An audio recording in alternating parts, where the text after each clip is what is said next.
Hi, welcome to Race Radio from the 7th and final stage of the 2012 USA Pro Challenge. I'm Joe Lindsay, joined as always by Frankie Andreo. And Frankie, today's stage is pretty incredible, downtown time trial in Denver, and Taylor Phinney pretty much head and shoulders above everybody else. Yeah, I think he had fire coming off his tires. He was burning around that course, diving into those corners, and just did a fantastic ride.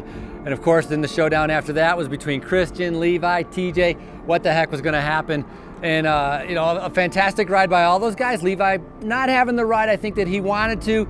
Christian having the ride that he wanted to. And, of course, that put him into the overall lead. Yeah, absolutely. Christian in the start house was almost quivering with energy. Levi, by contrast, kind of went out a little relaxed. You could see that difference between them. Christian said afterward, he said that, he's always gone into this kind of thing just relaxed and like, yeah, we'll see what we can do. And he said, not this time, man. Yeah. Not this time. So, and kudos to him. He took it. He said he wasn't going to lose, and he went out there and did not lose. And and Zerbil, 6th place, a fantastic ride. Absolutely. Top domestic rider, but a very fast, a ton of people, a very fast course.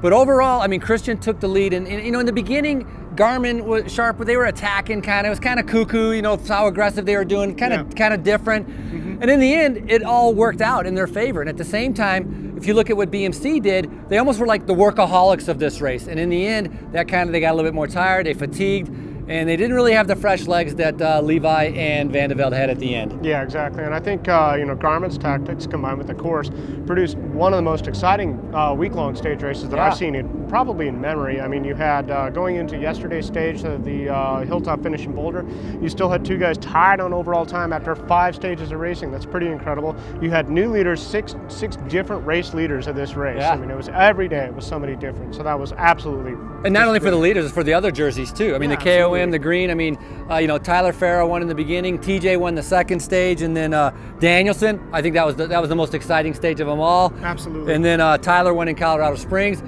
I guess maybe Flagstaff was the most exciting. I don't know. Every day was like a drag race between these teams. All of them taking punches at each other. I loved it. I think it was a fantastic race. Yeah, I thought the interplay of tactics between Garmin's aggressiveness, BMC's kind of traditional approach, and then there's Levi sitting there with no strong team, kind of playing possum. All of that played in to the point where normally like you get down to a final time trial, and sometimes it's kind of anticlimactic because well, here's what's going to happen.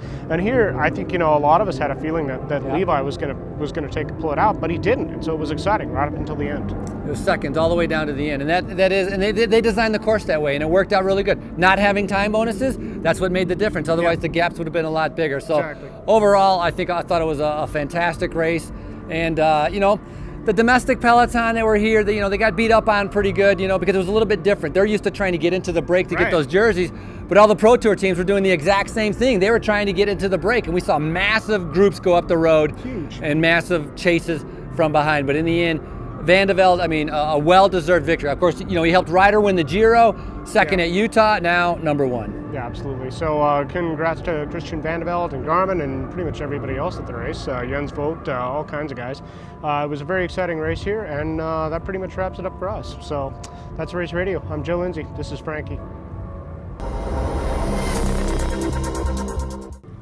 Very good.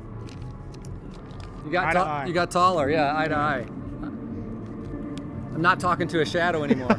You're not talking to the top of my head. Get off this thing without killing myself.